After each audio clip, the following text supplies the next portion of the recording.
وصحبه اجمعین اما بعد۔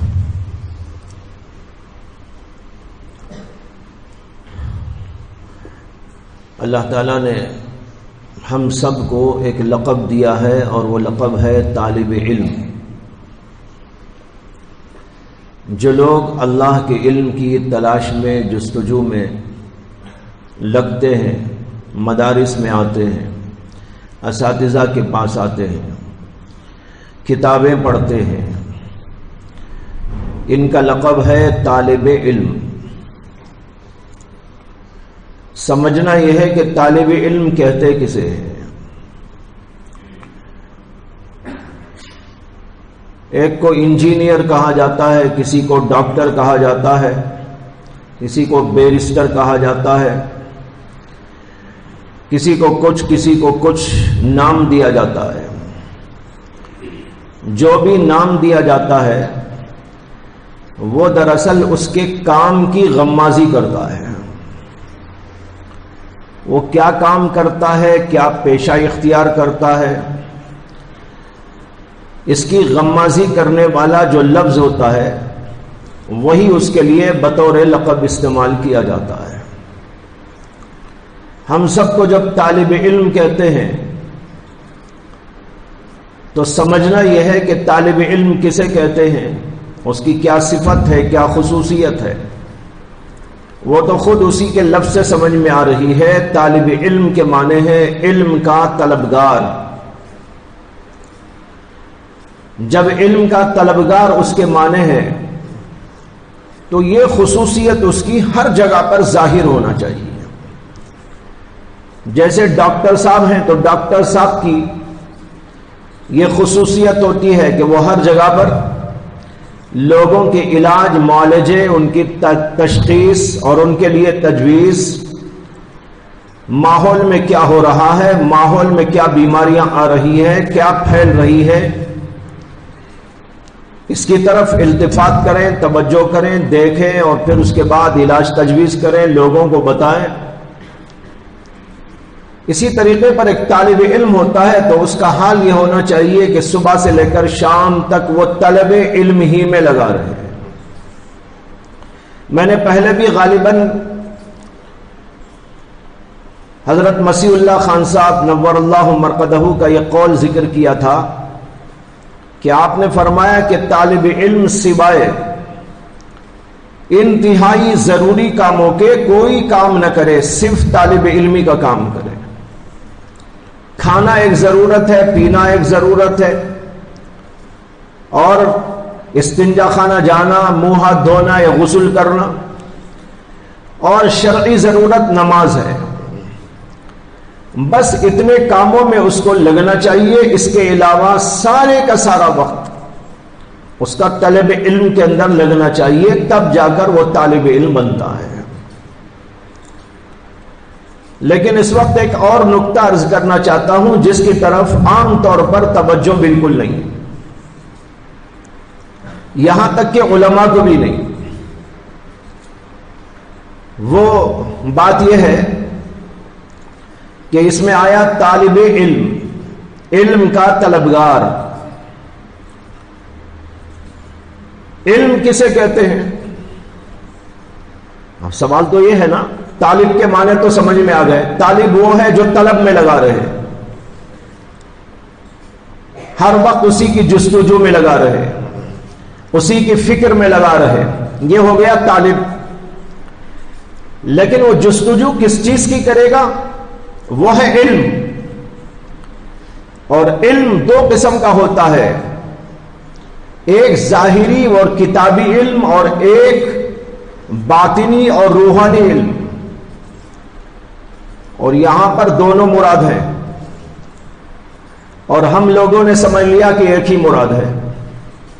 طالب علم کے معنی وہ جو کتاب پڑھ لیتا ہے، نحو پڑھ لیتا ہے، صرف پڑھ لیتا ہے، بلاغت بیان پڑھ لیتا ہے، یا الفاظ کے اعتبار سے قرآن کی تفسیر پڑھ لیتا ہے، احادیث کا درس لے لیتا ہے، فقہ کے مسائل جان لیتا ہے۔ ہم نے سمجھا کہ یہ ہے طالب علم، لیکن یہ مکمل طالب علم نہیں ہوا، یہ ادھورا طالب علم ہے۔ مکمل طالب علم تو وہ ہے جو اس ظاہری علم کے ساتھ باطنی علم کی طرف بھی توجہ دے، اس کے لیے بھی فکر کرے، اس کے لیے بھی جد و جہد کرے، اس کے لیے بھی طلبگار بن جائے، اس کے لیے بھی محنت کرے، مجاہدہ کرے۔ اس کو کہتے ہیں باطنی علم۔ باطنی علم کیا ہے؟ اللہ سے تعلق ہے، اللہ کی معرفت ہے، رسول اکرم صلی اللہ علیہ وسلم کی معرفت ہے، اللہ کے رسول سے تعلق اور انسیت ہے، آپ کی محبت ہے، خوف الہی ہے، خشیت ہے، تقوی ہے، طہارت ہے، انابت ہے، خشوع اللہ ہے، توکل علی اللہ ہے، اعتماد علی اللہ ہے، ریاکاری سے بچنا ہے، اخلاص و للہیت ہے۔ یہ وہ چیزیں ہیں جس کا نام ہے روحانی علم۔ کتابی علم پڑھ لینے کے بعد بات ختم نہیں ہو جاتی، طالب علم کا کام ختم نہیں ہو جاتا۔ میں مثال دیتا ہوں کہ اگر کوئی طالب علم مدرسے میں داخلہ لے کر صرف اور نحو کی کتابیں پڑھ لیا، لیکن آگے سوم، چہارم، پنجم، ششم، ہفتم دورہ نہیں کیا، اس کو آپ طالب علم کہیں گے؟ وہ تو طالب علم سے خارج ہو گیا۔ جس نے 1 سال 2 سال پڑھنے کے بعد اپنی تعلیم کے سلسلے کو بند کر دیا، اس کا نام اب طالب علم نہیں رہا، اس لیے کہ کام ادھورا ہو گیا۔ جب کام ادھورا ہے تو وہ طالب علم کہاں رہا؟ اسے کوئی بھی نہیں کہے گا۔ جو آدمی طالب علم مدرسے میں آ کر 1 سال 2 سال 3 سال بلکہ 4-5 سال پڑھ کے بھی چلا گیا، اب کون اسے طالب علم بولے گا؟ اسی طریقے پر جو طالب علم ظاہری علم سے فراغت کے بعد یا اس کے ساتھ روحانی علم کی طرف توجہ نہ دے کر اس سلسلے میں آگے نہیں بڑھا بلکہ دورہ پڑھ کر وہیں ختم کر دیا، وہ بھی طالب علم حقیقی طور پر نہیں ہے، وہ بھی ادھورا ہے۔ جیسے 1 کلاس 2 کلاس 4 کلاس 5 کلاس پڑھنے کے بعد تعلیمی سلسلے کو منقطع کر دینے والا طالب علم نہیں ہے، اسی طریقے پر جس نے دورہ پڑھنے کے بعد علوم روحانی کی طرف توجہ نہیں دی تو وہ طالب علم کہاں رہا؟ طلب علم کے اندر تو ظاہری علم کے ساتھ باطنی علم بھی داخل ہے۔ جب اس نے اسے حاصل ہی نہیں کیا، نام اس کا ہو گیا عالم صاحب، نام پڑ گیا مفتی صاحب، نام پڑ گیا مدرس صاحب، لیکن بھائی کہاں ہوا ابھی تو وہ؟ بات سمجھ میں آ رہی ہے نا؟ مثال سے 1 سال 2 سال 3 سال 4 سال پڑھ کر جو چھوڑ دے وہ طالب علم نہیں۔ اسی طریقے پر جس آدمی نے دورہ اور افتاء کرنے کے بعد روحانی علم کی طرف کوئی توجہ نہیں دی تو وہ بھی تو ادھورا ہے، پورا طالب علم تو وہ نہیں بنا۔ پورا طالب علم تو وہ ہوتا ہے جو ظاہری اور کتابی علم کے ساتھ ساتھ اس علم کی طرف بھی پوری توجہ دے جو سینہ بسینہ منتقل ہوتا ہے۔ ایک علم ہوتا ہے وہ جو سفینوں سے آتا ہے، ایک علم وہ ہوتا ہے جو سینے سے سینے میں منتقل ہوتا ہے۔ اللہ کی معرفت، اللہ تعالی سے تعلق، خوف اور خشیت، تقوی و طہارت اور اخلاص و للہیت، یہ وہ چیزیں ہیں جو سینے سے سینے میں منتقل ہوتی ہیں۔ اب عام طور پر پوری دنیا کا ماحول ایسا ہے، ظاہری کتابی علم پڑھنے کے بعد قصہ ختم۔ ہاں کوئی اکا دکا کہیں پر ہوگا جو اس روحانی علم کی طرف توجہ دینے والا ہے۔ حالانکہ ایک زمانہ ایسا تھا، ہمارے حضرت مسیح اللہ خان صاحب نور اللہ مرقدہ فرمایا کرتے تھے کہ ایک زمانہ ایسا تھا کہ ہر مدرسہ خانخواہ بھی ہوتی تھی۔ مدرسہ صرف مدرسہ نہیں ہوتا تھا، مدرسے کے ساتھ ساتھ وہ خانخواہ بھی ہوتی تھی۔ خانخواہی نظام وہاں چلتا تھا، جس کی وجہ سے پڑھنے والے طالب علم ایک طرف ظاہری علوم کی تکمیل کرتے تھے تو دوسری طرف باطنی علوم کی تکمیل بھی کرتے تھے۔ جب فارغ ہو کے باہر نکلتے تھے تو جہاں پر وہ ایک عالم، ایک فاضل، ایک مفتی، ایک محدث، ایک مفسر ہوتے تھے، وہیں پر بہت بڑے اللہ کے ولی بھی ہوتے تھے۔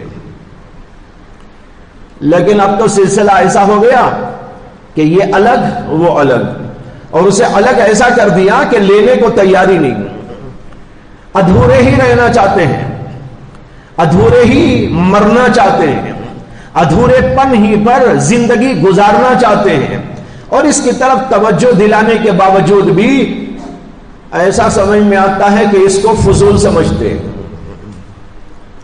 میں دیکھ رہا ہوں خاص طور پر یہاں کا جو ماحول ہے اس کے تناظر میں عرض کر رہا ہوں کہ ایسا لگتا ہے کہ توجہ دلانے پر وہ حضرات یوں سمجھتے ہیں کوئی فضول بات کی جا رہی ہے، بیکار قسم کی بات ہے، کیا توجہ کی بات ہے۔ ہم تو قرآن پڑھتے ہیں، حدیث پڑھتے ہیں، اور یہ علوم پڑھتے ہیں، وہ علوم پڑھتے ہیں، اور بس پڑھ لیا سب کچھ ہو گیا، اس کے علاوہ کچھ نہیں باقی ہے۔ بھائیوں، تمام اکابرین کی تاریخ پڑھ لیجئے، سلف صالحین کی پوری تاریخ اٹھا کر کھنگال لیجئے، شروع سے لے کر آج تک کی جتنے بھی دنیا میں مائے ناز علماء، صلحاء، اتقیاء، زبردست قسم کے لوگ پیدا ہوئے، انہوں نے ان دونوں علوم کو اپنے اندر جمع کیا تھا، علوم شریعت، علوم طریقت۔ علوم شریعت کے ساتھ علوم طریقت دونوں کا اجتماع ان کے اندر ہوتا تھا، اور اس کے ذریعے انہوں نے ترقی کی تھی۔ لیکن اب مدارس نے ایسا ماحول بنا دیا ہے جو بہت افسوسناک ہے، حیرت انگیز بھی ہے، بلکہ خطرناک بھی ہے، کہ صرف ظاہری علوم تک قصہ ختم، اس کے علاوہ باطنی علوم کی طرف کوئی توجہ رکھتی برابر نہیں ہے۔ صبح سے شام، صبح سے شام، شام سے صبح ہو رہی ہے، اور عمر یوں ہی تمام ہو رہی ہے، لیکن کوئی توجہ اس کی طرف نہیں۔ یہ انتہائی افسوسناک صورت ہے کہ نہیں ہے؟ اللہ نے پیدا کیا تو اپنی معرفت کے لیے پیدا کیا، وَمَا خَلَقْتُ الْجِنَّ وَالْإِنسَ إِلَّا لِيَعْبُدُونَ، میں نے جنات اور انسانوں کو اس لیے پیدا کیا ہے کہ وہ میری عبادت کریں۔ لیعبدون کی تفسیر حضرت سیدنا عبداللہ بن عباس رضی اللہ عنہ سے یہ منقول ہے کہ انہوں نے فرمایا لیعرفون، لیعبدون کے معنی ہے لیعرفون، مجھ کو پہچانے، میری معرفت حاصل کریں، میں نے جنات اور انسانوں کو اس کے لیے پیدا کیا ہے۔ اگر سوال پیدا ہو کہ جب مقصود ہی لیعرفون تھا، لیعبدون کہنے کی کیا ضرورت تھی؟ اللہ خود کہہ دیتے وَمَا خَلَقْتُ الْجِنَّ وَالْإِنسَ إِلَّا لِيَعْرِفُونَنِي، لیعبدون کیوں کہا؟ وجہ اس کی یہ ہے معرفت حاصل کرنے کا راستہ عبادت ہے، طریقہ بتا دیا، مقصود ہے معرفت خداوندی، لیکن اس معرفت خداوندی کی تحصیل عبادت کے راستے سے ہوتی ہے۔ اللہ کی عبادت کا راستہ وہ راستہ ہے جس سے انسان معرفت حاصل کرتا ہے، اس لیے یہاں پر لیعبدون کہا گیا، لیعرفون نہیں فرمایا گیا۔ مقصود تو ہے لیعرفون، لیکن اس تک پہنچنے کا راستہ ہے یعبدون، یعنی عبادت کرنا، اس لیے اللہ تبارک و تعالی نے یعبدون فرما دیا۔ جیسے اگر کوئی پوچھے کہ بھائی حج کیسے کرنا، آپ کہتے ہیں حج کمیٹی کو چلے جاؤ۔ کسی نے آپ سے پوچھا بھائی میں حج کو جانا چاہتا ہوں، حج کیسا کرنا؟ آپ نے کہا یہاں ایک کمیٹی ہے، حج کمیٹی، وہاں پر چلے جائیے۔ اب وہ بے وقوف اگر یہ سمجھے کہ وہاں کمیٹی کے پاس چلے گا تو میرا حج ہو جائے گا۔ مولانا سے میں نے پوچھ لیا ہے، مفتی صاحب سے میں نے پوچھ لیا ہے حج کیسے کرنا ہے، میں حج کو جانا چاہتا ہوں، مفتی صاحب نے فتویٰ دے دیا ہے حج کمیٹی کے پاس چلے جاؤ، حج ہو جائے گا۔ اس بے وقوف کو یہ کہا جائے گا حج کمیٹی کو جاؤ کا مطلب ہے حج کمیٹی راستہ ہے، وہ تمہیں بتائے گی اور حج تک تم کو پہنچائے گی۔ اسی طریقے پر عبادت راستہ ہے، اس راستے کے ذریعے اللہ کی معرفت حاصل ہوتی ہے۔ تو عرض یہ کرنا ہے کہ آج ہم لوگوں نے اپنا طالب علمی کا لقب جو ہے اس کی حقیقت نہیں سمجھی ہے،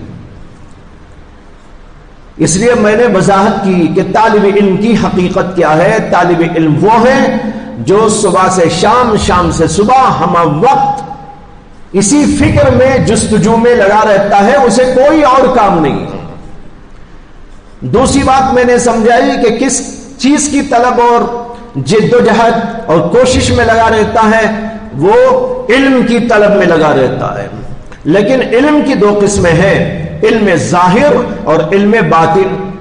جو آدمی علم ظاہر پر اکتفا کر لے وہ پورا طالب علم نہیں ہے، بلکہ اس کی طلب گویا کہ ناقص ہونے کی وجہ سے، جیسے ایک آدمی، ایک طالب علم اول دوم سوم پڑھ کے کتاب چھوڑ کے چلا جاتا ہے، مدرسہ چھوڑ کے چلا جاتا ہے، اسی طریقے پر جو دورہ پڑھنے کے بعد اپنے طالب علمی کے سلسلے کو ختم کر دیا اور یہ سمجھ لیا کہ میں مکمل ہو گیا، وہ بھی اسی طرح انتہائی ناقص ہے، جس کے پاس علوم روحانیت کا کوئی حصہ موجود نہیں۔ اس لیے سمجھ لو کہ ہم طالب علم ہیں تو ہماری طلب علم کہاں تک پہنچنا ہے، یہ پڑھتے پڑھتے وہ چیزیں بھی حاصل کرنا ہے، اور پڑھنے کے بعد مستقل طور پر اس کے پیچھے لگنا ہے کہ میرے دل کے اندر یہ چیزیں پیدا ہو جائیں، میرے ظاہری اخلاق، میرے باطنی اخلاق درست ہو جائیں۔ چنانچہ روایات کے اندر آتا ہے، حضرت عبد الرحمن ابن مہدی جو بہت بڑے محدث، عظیم الشان محدث، سفیان ثوری رحمت اللہ علیہ کے شاگرد تھے، وہ کہتے ہیں کہ ایک زمانہ تھا کہ لوگ اساتذہ کی خدمت میں جایا کرتے تھے، لا يسمعون شيئا، ان کے الفاظ ہیں، انہوں نے کہا لا يسمعون شيئا، کوئی حدیث وجیز سننے کے لیے نہیں جاتے تھے، وہ کچھ بھی ان سے سنتے نہیں تھے، وَإِنَّمَا كَانُوا يَنْظُرُونَ إِلَى صَمْتِهِمْ وَإِلَى دُلِّهِمْ وَإِلَى أَخْلَاقِهِمْ، اس لیے جاتے تھے کہ ان کے اخلاق دیکھیں، ان کا کردار دیکھیں، ان کے عادات دیکھیں، ان کا طرز عمل دیکھیں، ان کی زندگی کو دیکھیں، اس کو ملاحظے میں لائیں۔ اس لیے وہ جایا کرتے تھے، حدیث سننا مقصود نہیں ہوتا تھا، یعنی حدیث سننے سے فارغ ہو جاتے تھے، جاتے تھے تو یہ دیکھنے کے لیے، یہ لینے کے لیے جاتے تھے اخلاق کیسے ہونا چاہیے، دل کیسا ہونا چاہیے، انداز زندگی کیسا ہونا چاہیے، اللہ سے قربت و تعلق کیسے ہونی چاہیے، اللہ کا خوف اور خشیت اپنے اندر کیسا پیدا کرنا چاہیے، یہ چیزیں حاصل کرنے کے لیے اپنے اکابرین کی خدمت میں جایا کرتے تھے۔ مستقل یہی کام تھا ان لوگوں کا۔ دیکھو عبارت تو میں نے سنا دی، لا يسمعون شيئا وانما كانوا ينظرون، انما بھی ہے یہاں، جس کا معنی اور کچھ نہیں، صرف یہی کام ہوتا تھا، صرف یہی کام۔ کیا کام؟ یہ دیکھنا اخلاق کیا ہے، انداز کیا ہے، زندگی کا طرز عمل کیا ہے، ان کے سینے میں کیا ہے، ان کے ظاہر میں کیا ہے، ان کے باطن میں کیا ہے، اس کو ملاحظہ کرنے کے لیے جایا کرتے تھے۔ لیکن آج یہ سلسلہ ختم ہو گیا۔ مجھے ایک قصہ یاد آیا، حضرت امام حسن بصری رحمت اللہ علیہ کے دور میں حضرت یزید ابن ہارون ایک بزرگ تھے، دونوں ہم عصر ہیں، ایک ہی زمانے کے، دونوں بڑے پائے تھے۔ ان کے واقعات میں لکھا ہے کہ ایک بار حضرت یزید ابن ہارون اپنے بیٹے سے کہنے لگے کہ بیٹا، میں اپنے دل کے اندر سختی محسوس کر رہا ہوں، دل کے اندر قساوت معلوم ہو رہی ہے، مجھے لے کر حضرت حسن بصری کی خدمت میں چلو۔ اب دیکھو کیا ان کے پاس کچھ علم کم تھا؟ ہزاروں نہیں لاکھوں احادیث کے حافظ تھے، وہ لاکھوں احادیث کے حافظ، اس کے باوجود کہہ رہے ہیں کہ مجھے اپنے دل کے اندر کچھ سختی معلوم ہو رہی ہے، اس لیے تم مجھے لے کر حسن بصری کی خدمت میں چلو۔ انتہائی بڑھاپا تھا، اس لیے ان کے بیٹے ان کو پکڑ کر لے کے چلنے لگے۔ یہاں تک کہ جب وہ چل رہے تھے تو پیر اٹھا کر رکھنے کی سکت نہ تھی، بلکہ گھسٹ گھسٹ کے چل رہے تھے۔ اس حالت کے اندر چلتے چلتے پہنچے حضرت حسن بصری کے پاس، ان کے گھر پر جا کر دستک دی۔ دستک دینے پر حضرت حسن بصری کی باندی دروازہ کھولنے کے لیے آئی۔ دروازہ کھولا اور پوچھا کہ کون؟ تو ان کے بیٹے نے کہا کہ یہ میرے باپ ہیں یزید بن ہارون، یہ حسن بصری سے ملنا چاہتے ہیں، ذرا حضرت کو اطلاع کر دو۔ وہ باندی ان کی جو صورتحال تھی اس کو دیکھ کر اسے بڑا رحم آیا۔ اس نے کہا اب ان کے بیٹے سے، ارے بھائی تمہیں شرم نہیں آئی ایسے بڈھے آدمی کو گھسٹ گھسٹ کے لے کے آئے؟ یعنی اسے تعجب ہوا اس پر، ایسا آدمی جو چلنے کے قابل نہیں، اٹھنے پھرنے کے قابل نہیں، اس کو پکڑ کے میرے یہاں پر کیوں لے کے آ گئے؟ کوئی بات تھی تو تم آ جاتے، حضرت سے بات کرتے چلے جاتے، لیکن اس بڈھے آدمی کو پکڑ کے گھسٹ کے لے کے آئے۔ بیٹے نے جواب دیا کہ میں نے خود کہا تھا کہ ابا جی آپ آرام کریں، میں پوچھ کے آؤں گا کوئی بات ہو تو، لیکن میرے باپ نے کہا نہیں وہ پوچھنے کی بات نہیں ہے، مجھے خود ان سے حاصل کرنا ہے، اس وقت اسے مجھے خود جانا ہے، اس لیے میں ان کو لے کے آیا۔ خیر باندی اندر گئی، حسن بصری کو اس نے بتایا، ان کو اندر بلایا گیا اور کمرے میں بٹھایا گیا۔ پھر حضرت حسن بصری تشریف لائے، الیک سلیک ملاقات ہوئی تو حضرت یزید بن ہارون نے حسن بصری سے عرض کیا، حالانکہ دونوں ہم اثر ہیں، یہ نہیں کہ حسن بصری ان کے استاد تھے، کوئی پیر اور شیخ تھے، نہیں، دونوں ہم اثر تھے، دونوں علم کے وہی پہاڑ تھے، عمل کے وہی پہاڑ تھے، لیکن اس کے باوجود ایک دوسرے سے استفادہ ہوتا تھا، ایک دوسرے کا محتاج سمجھتے تھے۔ اس لیے ایسے موقع پر حسن بصری کی خدمت میں انہوں نے عرض کیا کہ حضرت میں نے اپنے دل کے اندر کچھ سختی محسوس کی، میں نے سوچا کہ آپ کی خدمت میں آؤں اور آپ سے کچھ باتیں سنوں تو ہو سکتا ہے کہ میرے دل کی سختی نکل جائے۔ معلوم ہوا کہ وہ حضرات اپنے دل کی اصلاح کی ایسی فکر کرتے تھے۔